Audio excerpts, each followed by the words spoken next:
A continuación le cedemos la palabra al padrino de la promoción, al profesor Carlos María de Flores Pazos. Alumnos, familiares, profesores, presidencia, amigos todos, quiero agradeceros esta invitación que aprovecharé para compartir con vosotros una serie de reflexiones que quizá a mis alumnos les suenen y para otros serán novedad. Voy a presentaros a una serie de amigos que han formado y configurado mi criterio en arquitectura y que en un día como hoy considero que pueden ser de utilidad.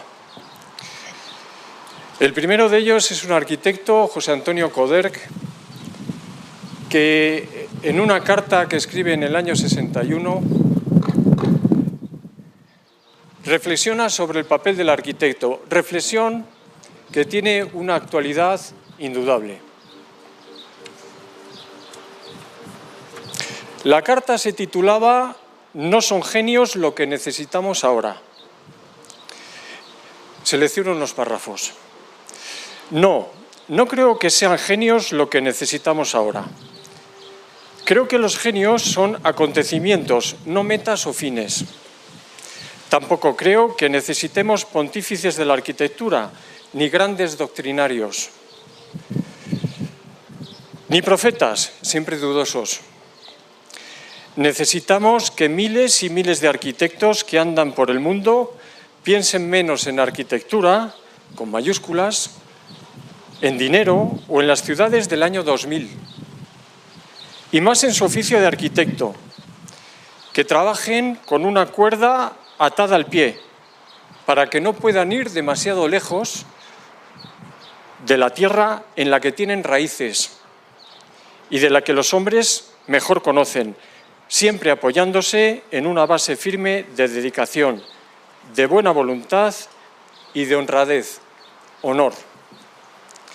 Tengo el convencimiento de que cualquier arquitecto de nuestros días, medianamente preparado, formado, si puede entender esto también, puede fácilmente realizar una obra verdaderamente viva. Esto es para mí lo más importante, mucho más que cualquier otra consideración o finalidad, solo en apariencia, y lo subraya, de orden superior. Creo que para conseguir estas cosas hay que desprenderse antes de muchas falsas ideas claras, de muchas palabras e ideas huecas, y trabajar de uno en uno, con la buena voluntad que se traduce en acción propia y enseñanza, más que en doctrinarismo. Creo que la mejor enseñanza es el ejemplo, trabajar vigilando continuamente para no confundir la flaqueza humana, el derecho a equivocarse, capa que cubre tantas cosas, con la voluntaria ligereza, la inmoralidad o el frío cálculo del trepador. Y termino con este párrafo. Hoy día las clases dirigentes han perdido el sentido de su misión y tanto la aristocracia de la sangre como la del dinero, pasando sobre todo por la de la inteligencia, la de la política y la de la Iglesia o iglesias, salvo rarísimas y personales excepciones, contribuyen decisivamente por su inutilidad, espíritu de lucro, ambición de poder y falta de conciencia de sus responsabilidades al desconcierto arquitectónico actual. Con lo cual, tranquilos, los problemas que arrastramos hoy no son nuevos. El siguiente amigo que os quería presentar, al cual seguro conocéis, es Josep Pla, un gran escritor que, como bien sabéis, tiene un magnífico volumen, El cuaderno gris. Pues, entre otros de sus muchas obras, hay una pequeña novela que se titula La calle estrecha. Y va a hablar un poquito de lo mismo, lo que voy a entresacar de ella. Esta calle estrecha aborda la llegada a un pueblo catalán medio de un joven veterinario y relata las experiencias con sus nuevos paisanos. En un momento pone en boca del personaje principal la siguiente frase: si se me permite, haría una confesión. Las cosas pequeñas cada día me apasionan y me gustan más.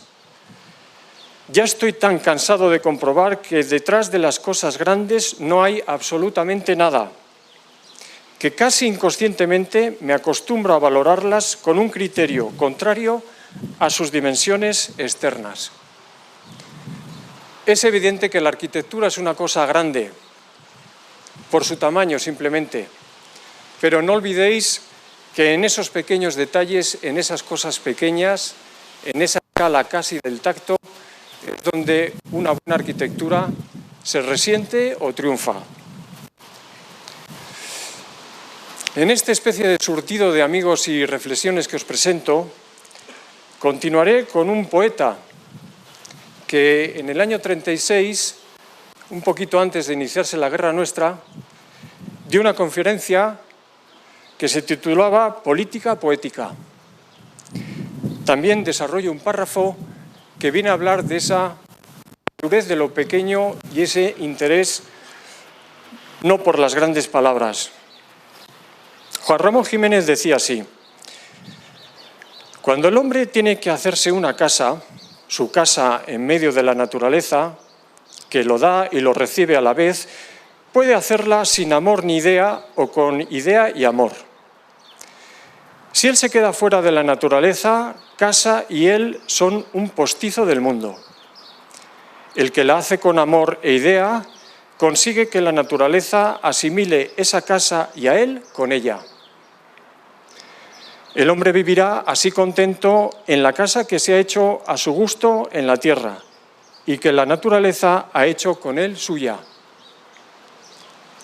Casa, vida y obra, sean cuales fueren, no pueden ser en ningún sentido ni aspecto agregados, pegotes. Que no pueda decirse de nosotros, eso es un pegote. No debemos estar pegados a nada, sino fundidos. Y no debemos pegar con nada, sino fundirlo todo. Pues bien, estos tres amigos hablan, a mi juicio, de un mismo ánimo.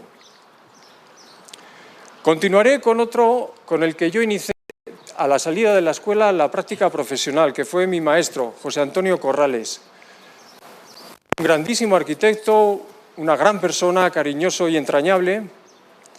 Y os comento una pequeña anécdota de esos primeros días de llegada al estudio. Cuando abría la puerta, saludaba a Andrés, el inmenso delineante que tenía, un sabio. El estudio tenía dos ámbitos, uno principal en el que estaban los tableros con tecnígrafos, palabra que quizá ni conocéis, y al fondo había un segundo despacho donde estaba José Antonio Corrales, con la puerta siempre abierta, en una habitación que daba a un patio interior. Cuando yo llegué el primer día, saludé a Andrés y me fui a ese umbral de la puerta y le dije: buenos días, José Antonio. Y él, como un sonido de carraca, me respondió: no. Igual de perplejos que se han quedado ustedes, me quedé yo y más. Y no entendí. Los días siguientes ocurrió lo mismo, con lo cual mi inteligencia me dijo: no es el momento de molestarle, está enredado en sus proyectos. Pero cuando verdaderamente entendí qué era ese no repetitivo, siendo él un personaje educado y amigo, fue cuando le acompañé a su primera obra.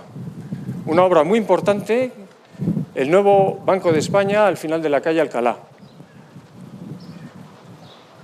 En ese Banco de España, en una reunión de trabajo, me di cuenta por qué decía no. Y es que el arquitecto de la constructora, los funcionarios del Banco de España, los oficios, todo lo que decían a su trabajo eran pegas. Y él siempre respondía no. Con lo cual, lo que sí os digo, y seguro que tenéis, y esta escuela os lo ha dado, es una gran tenacidad que tendréis que conservar en la lucha por los proyectos. No porque los demás, dicho de manera sencilla, sean malos, sino porque en nuestra profesión confluyen muchos intereses, a veces difíciles de conciliar.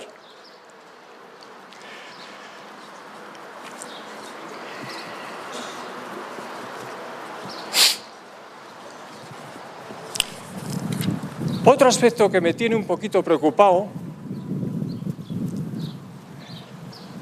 Ese de las normativas. Andrés, ese personaje que os he dicho que trabajaba durante años en el estudio de Corrales, era un sabio de las normativas.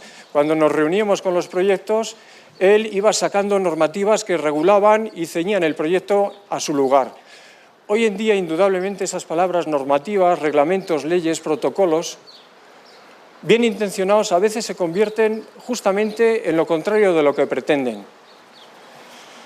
Para ello os voy a leer un pequeño cuento que mis amigos antiguos alumnos quizás recuerden, de estos cuadernitos de apoyo a la asignatura, de un arquitecto que no ha practicado la profesión, su profesión es la de escritor, un arquitecto polaco, que se llama Władimir Mrozek. Publica un volumen que se titula El árbol, y el cuento que da título al volumen se titula también El árbol. Es breve y os lo voy a leer porque habla de esto.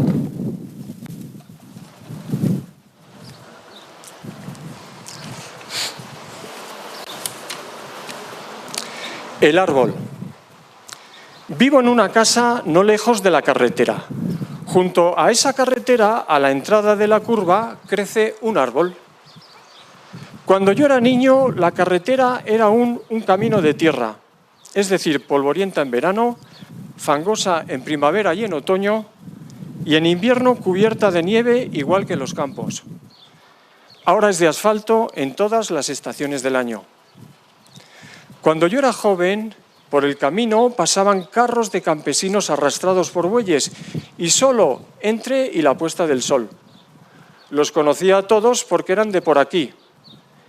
Eran más raros los carros de caballos. Ahora los coches corren por la carretera, de día y de noche. No conozco ninguno. Aparecen de no se sabe dónde y desaparecen hacia no se sabe dónde. Solo el árbol ha quedado igual, verde desde la primavera hasta el otoño.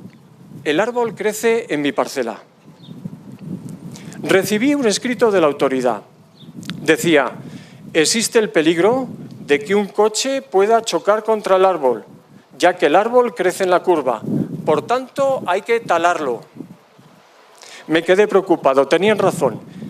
Efectivamente, el árbol está junto a la curva y cada vez hay más coches que cada vez corren más deprisa y sin prudencia. En cualquier momento pueden chocar alguno contra el árbol, así que cogí una escopeta de 2 cañones, me senté bajo el árbol y al ver acercarse al primer coche disparé, pero no acerté. Por eso me arrestaron y me llevaron a juicio. Traté de explicar al tribunal que había fallado únicamente porque mi vista no es buena, pero que si me dieran unas gafas seguro que acertaba. No sirvió de nada. No hay justicia. Es verdad que un coche puede chocar contra el árbol y dañarlo, pero solo con que me dieran unas gafas y algo de munición me quedaría sentado vigilando. ¿Por qué tanta prisa por talar un árbol si hay otros medios que pueden protegerlo de un accidente? Para ir concluyendo,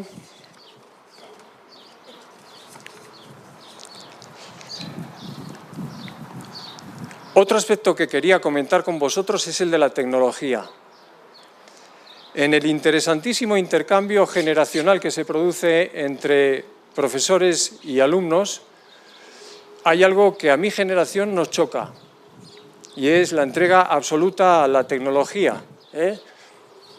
Esa tecnología que, por supuesto, tiene que ver con los móviles y con todos estos cacharritos.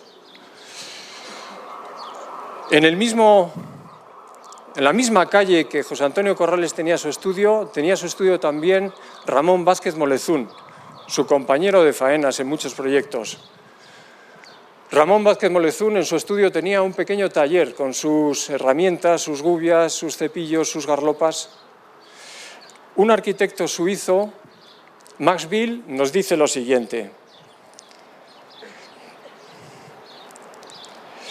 la tecnología es un truco para organizar el mundo de manera que no tengamos que experimentarlo. Y concluyo. en esa mágica calle de Bretón de los Herreros, se dio un tercer estudio de otro formidable arquitecto, Alejandro de la Sota. Él se refería en sus años de trabajo de un compañero, sin decir nombre, al que refería que tenía demasiado desparpajo. Bueno, pues yo os animo, a partir de ahora, que frente a desparpajo pongáis trabajo. Muchas gracias.